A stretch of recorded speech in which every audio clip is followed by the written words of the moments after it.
High hi friend.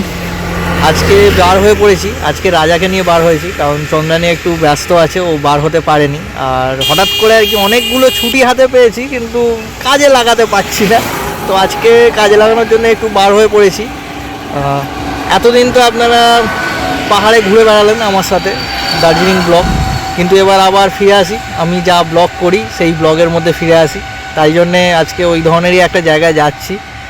এবার এখন বলছি না, এবার থাম্বনেলে অবভিয়াসলি আপনারা দেখতে পেয়ে যাবেন যে আমি কোন জায়গায় গিয়েছি না গিয়েছি, জায়গায় আমরা আছি। এর ভিউটা দেখানোর জন্য আপনাদের শুধু দাঁড়ানো এখানে। একদম নতুন। এই যে দেখতে পাচ্ছেন,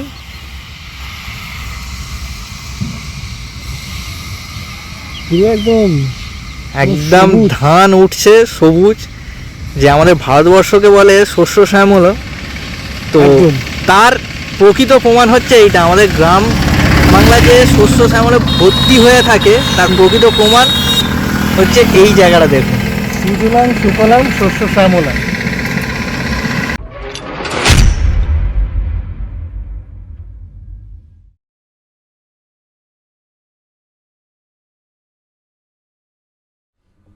অনেক দিন বাদে আজ আবার বার হয়ে পড়েছি পুরাতনের খোঁজে। যারা আমার চ্যানেলে পুরাতন তারা ভালোভাবেই জানেন যে আমি হাওড়া ও হুগলি জেলার পুরাতন মন্দির ও রাজবাড়ি ঘুরে বেড়াই। তাই আজ সেই রকমই একটা মন্দিরের খোঁজে চলেছি রাজবলহাটে।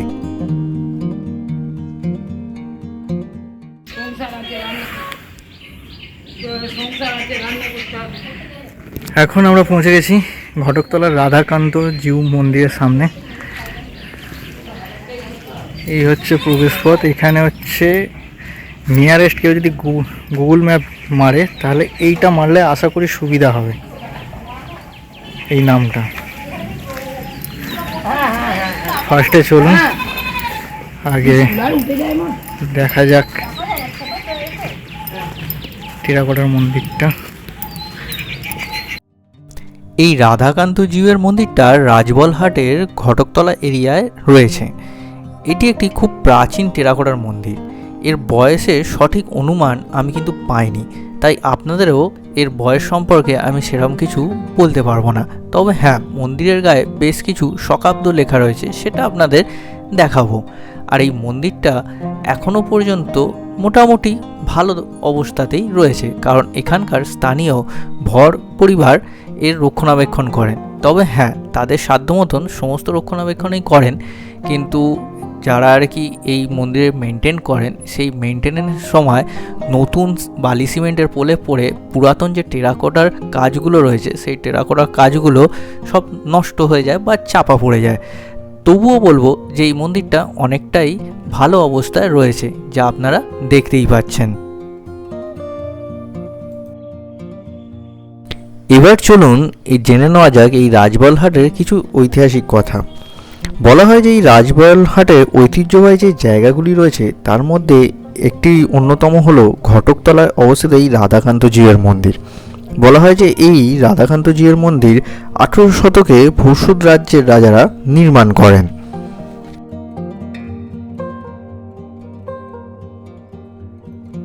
ষোড়শ শতাব্দীতে রাজবলহাট ছিল ভূসুদ রাজ্যের অন্যতম রাজধানী, যা বর্তমানে হাওড়া এবং হুগলি জেলা জুড়ে বিস্তৃত ছিল। এখানে ষোড়শ শতকে মা রাজবল্লভীর মূর্তিও রয়েছে, যার নামে অনুসারে এই রাজবলহাটের নামকরণ করা হয়। তবে এটি বেশ কয়েকবার সংস্কার করা হয়েছে, যার ফলে শতাব্দী পুরনো ইতিহাস সমস্তটাই মুছে গিয়েছে। এখানে রাজবল্লভী মায়ের মন্দির ছাড়াও রয়েছে বেশ কয়েকটি পুরনো পোড়ামাটি টেরাকোটা কাজ করা মন্দির। তার মধ্যে এই রাধাকান্ত জিউয়ের মন্দিরটি একটি অন্যতম।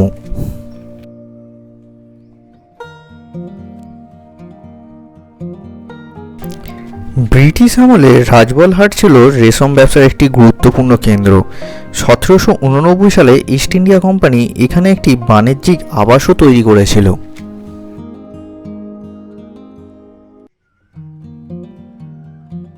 রাজবলহাট বাজার থেকে অল্প হাঁটা পথেই ঘটকতলা এরিয়ায় এই রাধাকান্ত জিউয়ের মন্দিরটা আছে। 1733 সালে নির্মিত এই রাধাকান্ত জিউয়ের মন্দিরটি 20 ফুট বর্গক্ষেত্রের ভিত্তির ওপর দাঁড়িয়ে আছে। এবং প্রায় 50 ফুট উচ্চতা এই মন্দির। এই মন্দিরের সামনের দিকে খুব সুন্দর পোড়ামাটির কারুকার্য করা আছে, যা আপনারা ভিডিওতে দেখতেই পাচ্ছেন।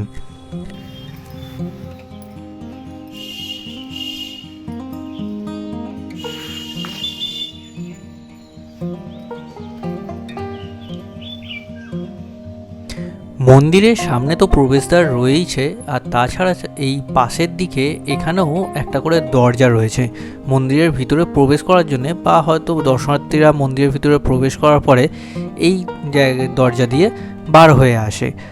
এখন এই দরজাগুলো কিন্তু সম্পূর্ণ বন্ধ রয়েছে তালা দিয়ে। এটা হলো মন্দিরের পাশের এবং পিছন দিকের অংশ।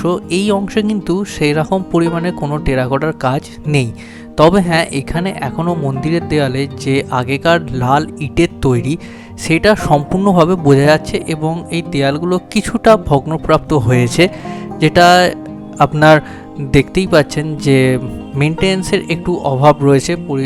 এখানে ভালো করে একটু মেনটেন্স করলে হয়তো জায়গাটা আরও বেশি সুন্দর দেখতে লাগবে। এখানে যে পোড়ামাটির টেরাকোটার কাজগুলো দেখতে পাচ্ছেন, এগুলো মন্দিরের সামনের দিকেরই অংশ, কারণ মন্দিরের সামনের অংশতেই মূলত টেরাকোটার কাজ রয়েছে। এখানে আপনারা দেখতেই পাচ্ছেন খুব সূক্ষ্ম এবং সুন্দর কারুকার্য করা রয়েছে পুরো মন্দিরের সামনের প্যানেল জুড়ে।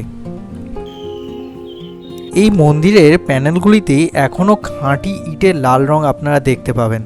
আসলে এই মন্দিরটি এখনও স্থানীয়রা নিজেদের মতন করে সংস্কার করেনি, যার জন্য এখন এই পোড়ামাটির কাজগুলো দেখতে পাওয়া যায়। না হলে যদি নিজেদের মতন করে সংস্কার করে, তাহলে নতুন বালি সিমেন্টের প্রলেপে এই পোড়ামাটির কাজ আস্তে আস্তে বিলুপ্ত হয়ে যায়।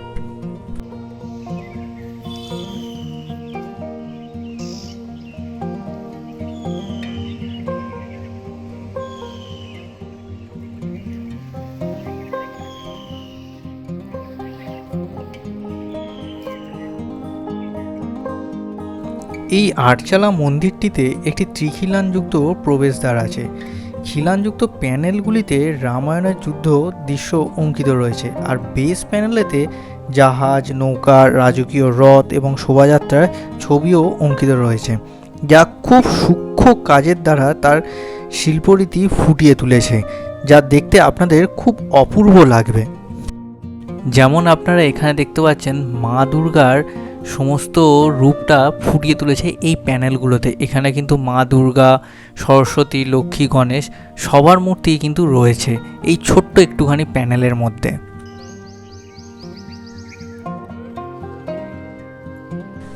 আবার ঠিক এই প্যানেলটার নিচেই আর একটা ছোট্ট প্যানেলে রয়েছে আমাদের জীবনযাত্রার বিভিন্ন দৃশ্য, যাকে আর কি ছোট ছোট রূপ দিয়ে ফুটিয়ে তোলা হয়েছে।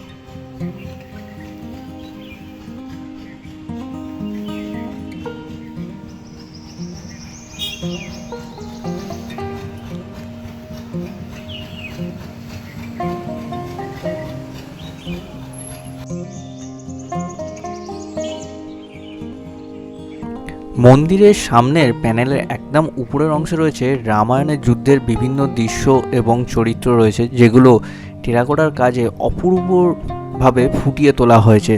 পুরো মন্দিরের সামনের উপরে যে প্যানেলটা রয়েছে, পুরো প্যানেলটা জুড়েই এই যে রামায়ণের দৃশ্যগুলো আছে সেগুলো পরপর ফুটিয়ে তোলা হয়েছে, তা আপনারা দেখতেই পাচ্ছেন আমার ভিডিওতে।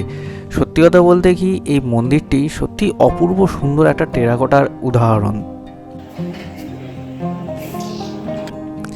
আমাদের আজকে ভাগ্যটা একটু ভালোই ছিল, কারণ এর আগে অনেকবার অনেক মন্দিরে আমরা গিয়েছি, সেখানে দ্বার রুদ্ধ ছিল, যার জন্য আমরা ভেতরে ভগবানের দর্শন করতে পারিনি। কারণ তার আগেই অনেক সকালবেলা ঠাকুরমশাই এসে পূজা করে গেছেন, কিন্তু আজকে আমরা থাকাকালীনই ঠাকুরমশাই এসেছেন এবং মন্দিরের দরজা খুলে পূজা আরম্ভ করছেন। তো সেই পূজা আরম্ভর যে দৃশ্যটা সেটাও আপনাদের দেখাবো। ঠাকুরমশাই ছাড়াও এই মন্দিরে আরেকজন সেবায়েত রয়েছেন, যিনি এই মন্দিরে সম্পূর্ণ চাতাল তারপরে মন্দিরের ভিতরে পরিষ্কার করেন এবং জল দিয়ে সম্পূর্ণটা ধুয়ে খুব ভালোভাবে পরিষ্কার পরিচ্ছন্ন রাখেন। আপনারা তা আমার ভিডিওতে দেখতেই পাচ্ছেন এখন।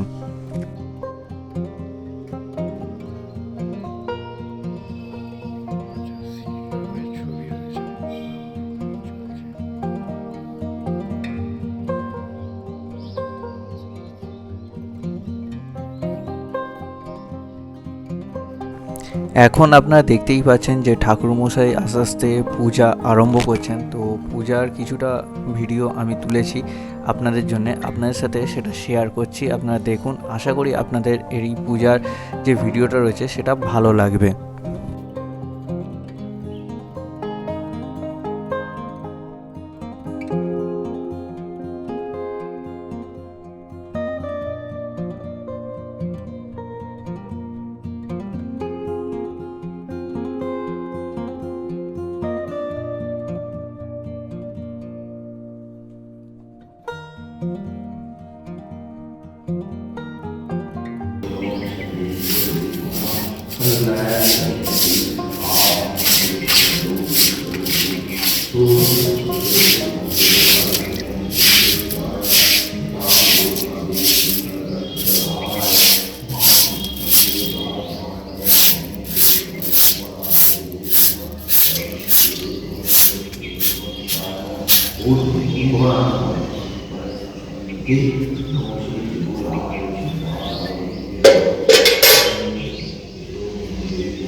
এবার আসি আপনারা কিভাবে এখানে পৌঁছবেন।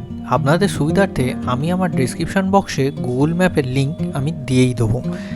আর তাছাড়া এখানে আসার জন্য সবথেকে কাছের রেল স্টেশন হচ্ছে হরিপাল।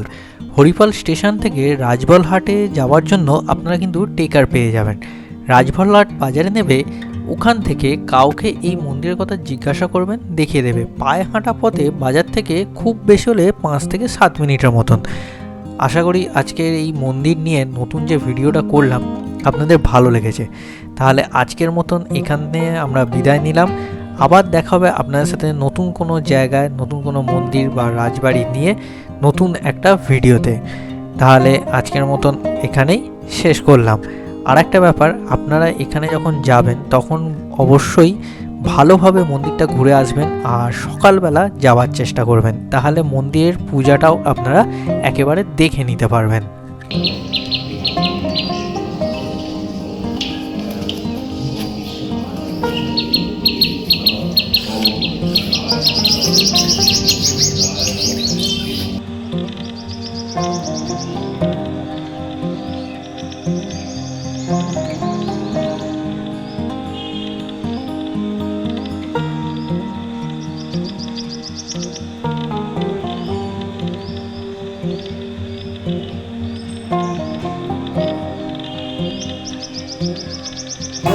আনফর্চুনেটলি যাওয়ার সময় আমি ভিডিওটা করিনি, কিন্তু আসার সময় করলাম রাস্তার ভিডিওটা।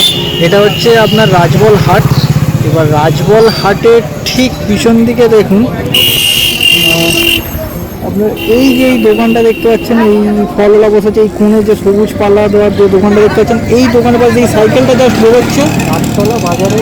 এই রাস্তাটা দিয়ে আপনারা এই সিমেন্টের রাস্তা যেরকমভাবে যাচ্ছে ঢুকবেন। যদি কাউকে বুঝতে না পারেন কাউকে জিজ্ঞাসা করবেন, আটতলা বাজারে জিজ্ঞাসা করে মানে যেতে পারেন ওখানে। আর এখানে বাজারটা হচ্ছে কি জানো, হাটতলা বাজার। এটা রাজবলহাটের বাজার, মেন বাজার। এই মেন বাজার থেকে আপনার ডান দিকে ঢুকতে হবে। যদি আপনারা জগৎবল্লভপুর রোড হয়ে যদি ঢোকেন তাহলে এক্স্যাক্ট পাবেন। তাও আমি চেষ্টা করবো আমার ম্যাপ দিয়ে দেওয়ার।